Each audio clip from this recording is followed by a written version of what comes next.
परम सत्कार योग प्यारी सात संगत जी, प्यार और सत्कार से कहना धन निरंकार जी।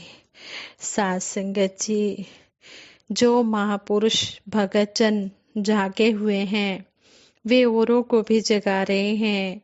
वे यही समझाते हैं कि हमने इस परम पिता परमात्मा को पाकर अपना जन्म सुखी किया है और आप भी इसी तरह इस परम पिता परमात्मा को जानकर अपना जन्म सुखी कर लो। और इस तरह भगत जन, संत जन, महापुरुष अपना कल्याण करते हैं तो औरों का भी कल्याण करते हैं। युगों युगों से महापुरुषों की वाणी कहती है कि प्रभु भी अपनी जगह कायम है और भगत जनों ने भी प्राप्ति की है, उन्होंने भी अपना उद्धार कर लिया है। लेकिन जो इंसान इस परमपिता परमात्मा को जानकर अपना उद्धार नहीं करता वह अपना ही नुकसान कर रहा होता है। जिस तरह एग्जाम्पल देकर संत जन महापुरुष हमें समझाते हैं, नदी जैसे बहती है, बह रही है, निर्मल धारा, निर्मल जल, शीतल जल, अगर कोई झुककर उस जल को ग्रहण ना करे तो इसमें नुकसान किसका है, प्यासा कौन रहेगा।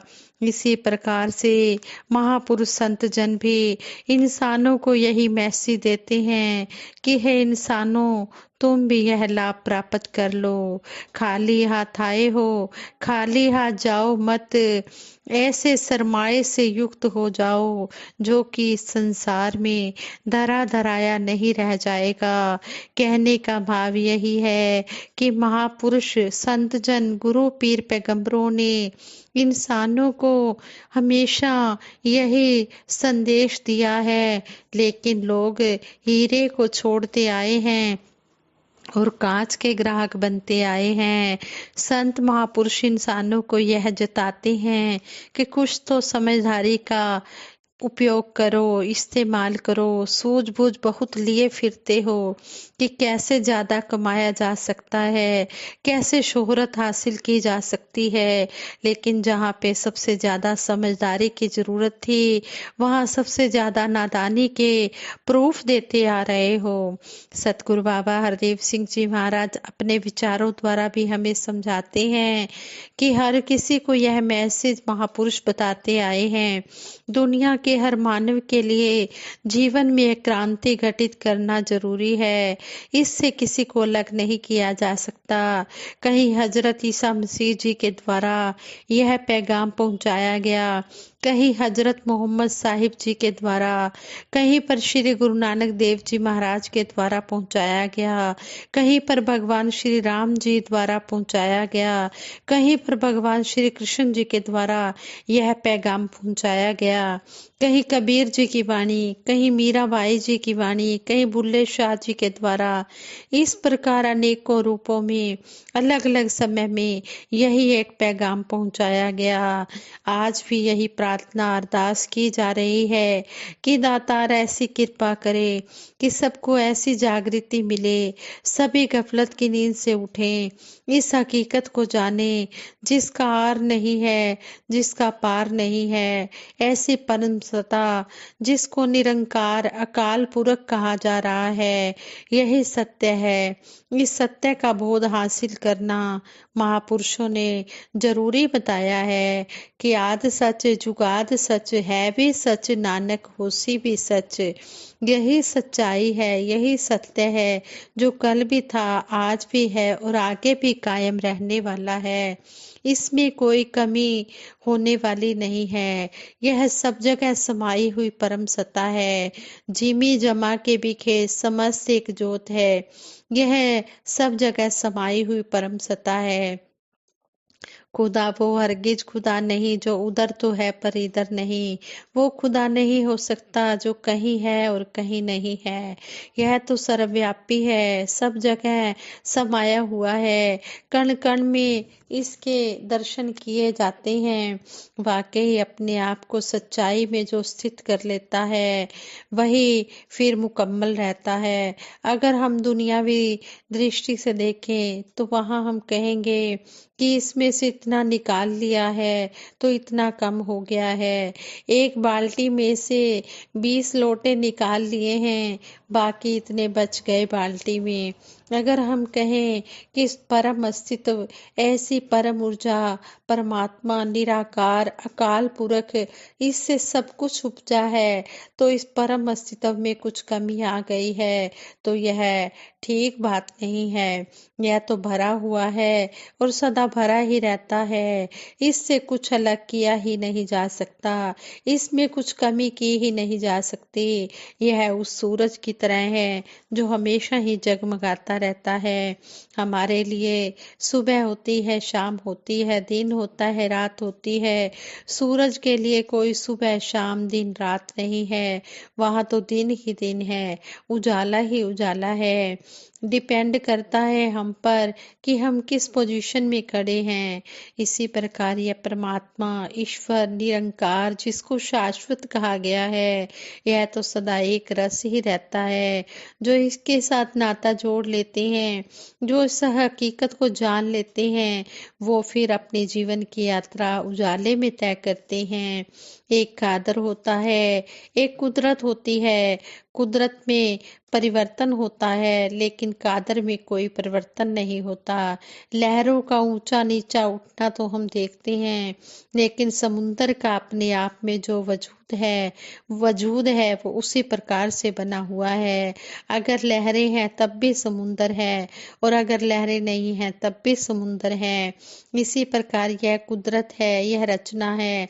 इसका मतलब यह नहीं कि अब रचनहार नहीं रहा, नहीं, रचना है, कुदरत है, तब भी कादर है। जब यह रचना नहीं थी तब भी यह कादर था। अगर यह रचना मिट भी जाए तब भी कादर रहेगा। अगर हम कंपेयर करें कि कादर और कुदरत में किसकी महत्ता होगी, जो पहले था, अब है और आगे भी रहेगा, उसकी ही महत्ता है।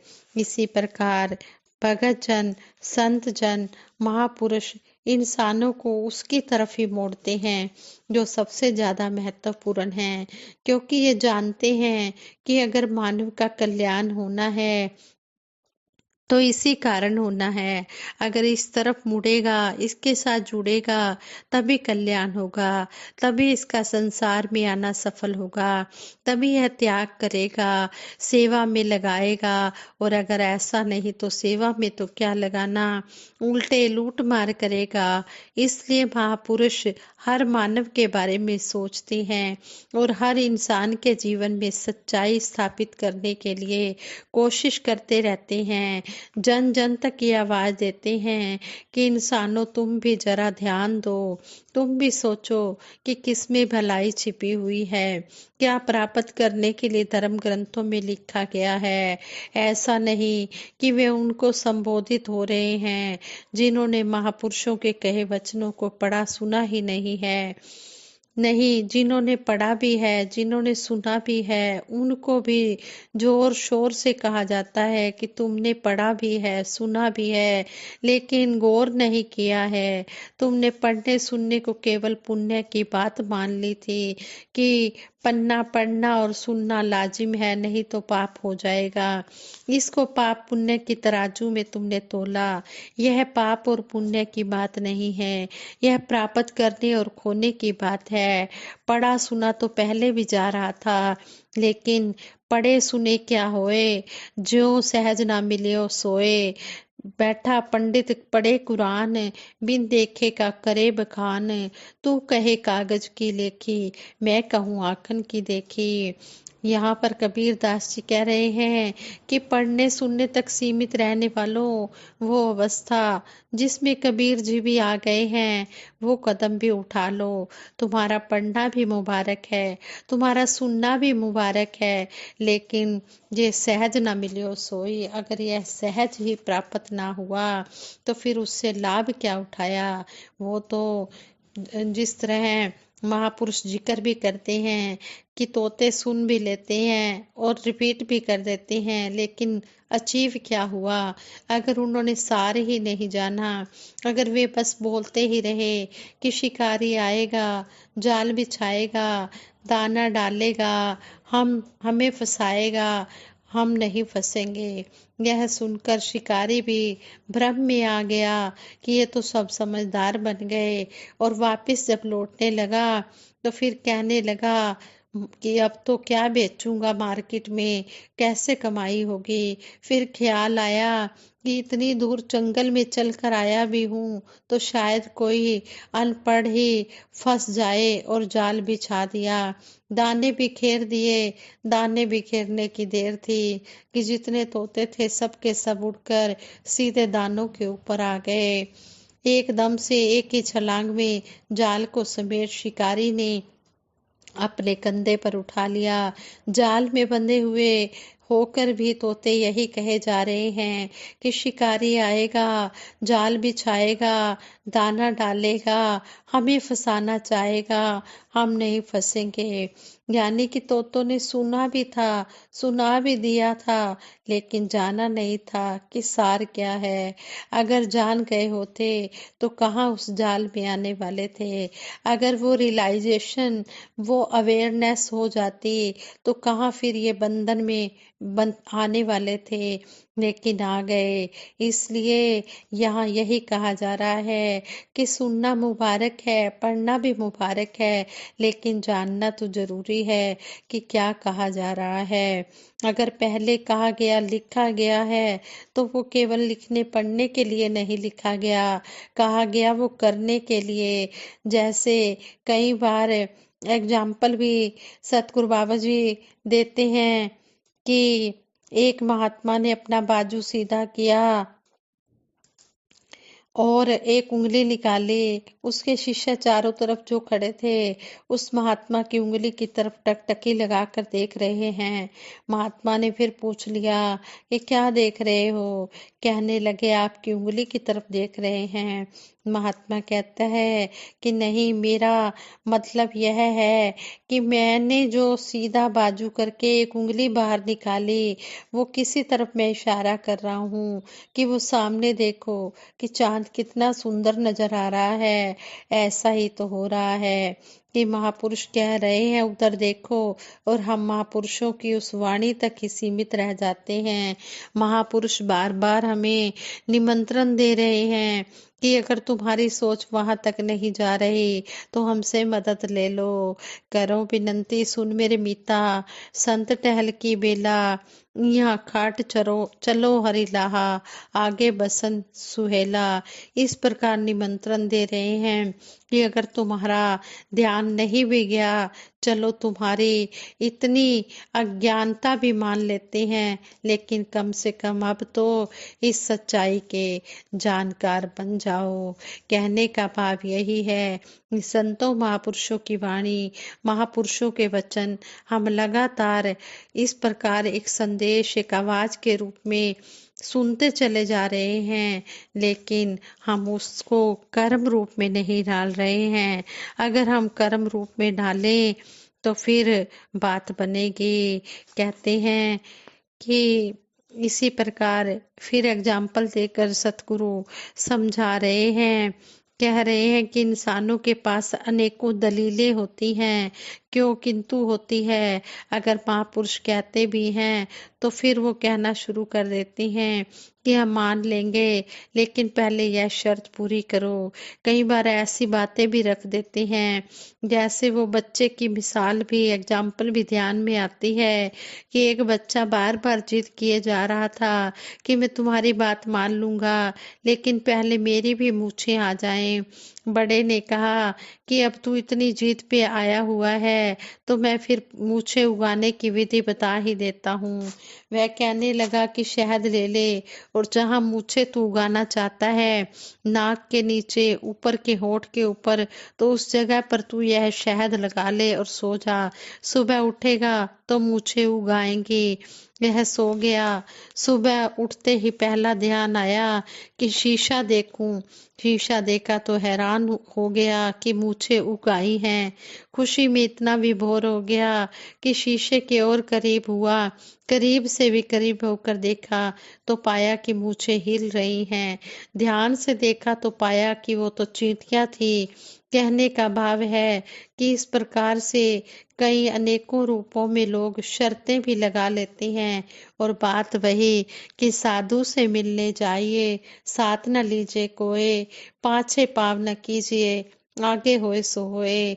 इस प्रकार महापुरुषों का यही समझाने का मतलब होता है कि इंसान अपना उद्धार कर ले, इन वहमों भरमों से मुक्ति पा ले, हकीकत में तू स्थित हो जा, शाश्वत आनंद को प्राप्त कर ले।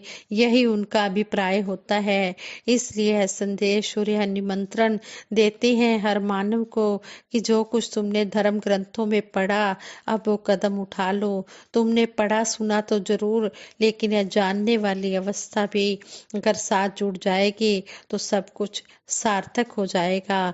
इसलिए सतगुरु बार बार हमें यही समझाते हैं कि हमने वचनों को सुनना भी है और उनको पढ़ना भी है और सुनाना भी है, लेकिन उन बातों को हमने कर्म रूप में भी ढालना है। जब हम इन बातों को कर्म रूप में ढाल लेंगे तो फिर ज्ञान के अनुसार हमारे कर्म होते चले जाएंगे। फिर हमें इस परम पिता परमात्मा की पूरी तरह से समझ आ जाएगी।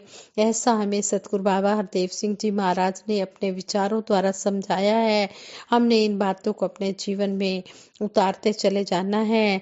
हमने वही कबीर जी की तरह ही कि तू कहे कागज की देखी, मैं कहूँ आंखन की देखी, कि हमने आंखों से इस परम पिता परमात्मा के दर्शन दीदार वक़्त के सतगुरु माता सुदीक्षा जी महाराज की कृपा से किए हैं।